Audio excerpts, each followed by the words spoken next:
UP आबकारी का चौंकाने वाला फैसला। घर पर रख सकेंगे शराब की सिर्फ 4 बोतल। नई नीति को अमल कराने के लिए घर घर चेकिंग होगी। 4 से ज्यादा बोतल पर होम बार लाइसेंस जरूरी है। होम बार लाइसेंस के लिए सालाना 12,000 रुपए। होम बार लाइसेंस के लिए 51,000 रुपए सिक्योरिटी डिपॉजिट। 2 विदेशी और 2 भारतीय ब्रांड की बोतल ही रख सकेंगे।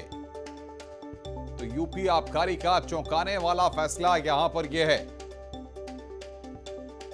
होम बार लाइसेंस के लिए सालाना 12,000 रुपए, यहां पर 51,000 रुपए सिक्योरिटी डिपॉजिट करना होगा। सरकार की सख्ती के बाद कि कोई व्यक्ति 4 बोतल से ज्यादा शराब अपने घर में नहीं रख सकता है, उसके लिए आपको होम लाइसेंस लेना पड़ेगा।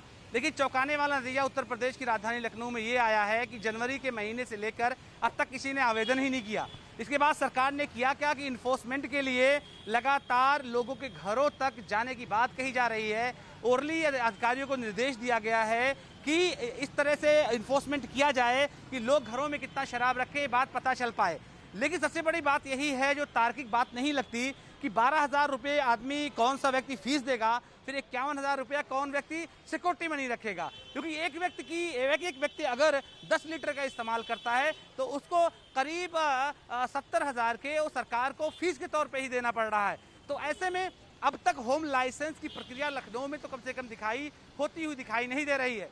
तो क्या सरकार कोई ऐसा डेटा मेंटेन कराएगी दुकानों पर आधार कार्ड रखवा करके कि जो लोग 2 से अधिक बोतल ले जा रहे हैं उनका डेटा मेंटेन हो, या फिर इन्फोर्समेंट के लिए ज्यादा आबकारी विभाग के पुलिसकर्मियों को उतारा जाएगा। लेकिन सबसे बड़ा मसला ये है कि घरों में आप चेकिंग कैसे करेंगे, घरों तक अपनी पहुंच कैसे बताएंगे। तो ऊपर बैठे हुए आबकारी विभाग के अफसरों के जरिए से अतार्किक लिए गए निर्णय का जमीन पर बुरा प्रभाव दिखाई दे रहा है। कैमरा पर्सन रवि के साथ अलाउद्दीन, न्यूज़ 18 लखनऊ।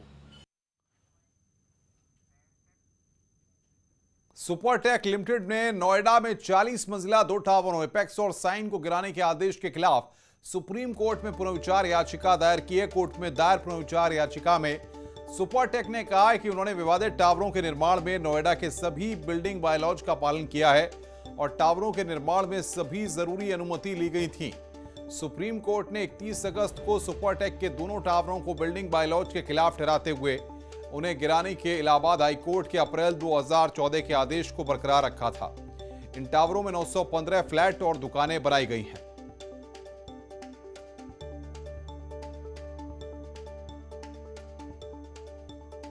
सुपरटेक ने नोएडा में 40 मंजिला टावर यानी कि एपेक्स और साइन को गिराने के सुप्रीम कोर्ट के आदेश को लेकर एक बार दोबारा सुप्रीम कोर्ट में पुनर्विचार याचिका दाखिल की है। हालांकि अपनी पुनर्विचार याचिका में सुपरटेक ने यह बताया है कि उन्होंने तमाम तय नियमों के आधार पर ही बिल्डिंग का निर्माण कराया था। आपको बता दें कि 31 अगस्त को सुप्रीम कोर्ट ने अहम निर्देश जारी करते हुए इलाहाबाद हाईकोर्ट के उस आदेश पर मुहर लगाई थी, जिस आदेश में इलाहाबाद हाईकोर्ट ने सुपरटेक के 40 मंजिला 2 टावर को गिराने का आदेश दिया था। ऐसे में देखना बेहद अहम होगा कि जब देश की सबसे बड़ी अदालत इस पूरे मामले की सुनवाई करती है तो क्या देश की सबसे बड़ी अदालत से सुपरटेक को राहत मिलती है या फिर उनकी मुश्किलें बरकरार रहेंगी।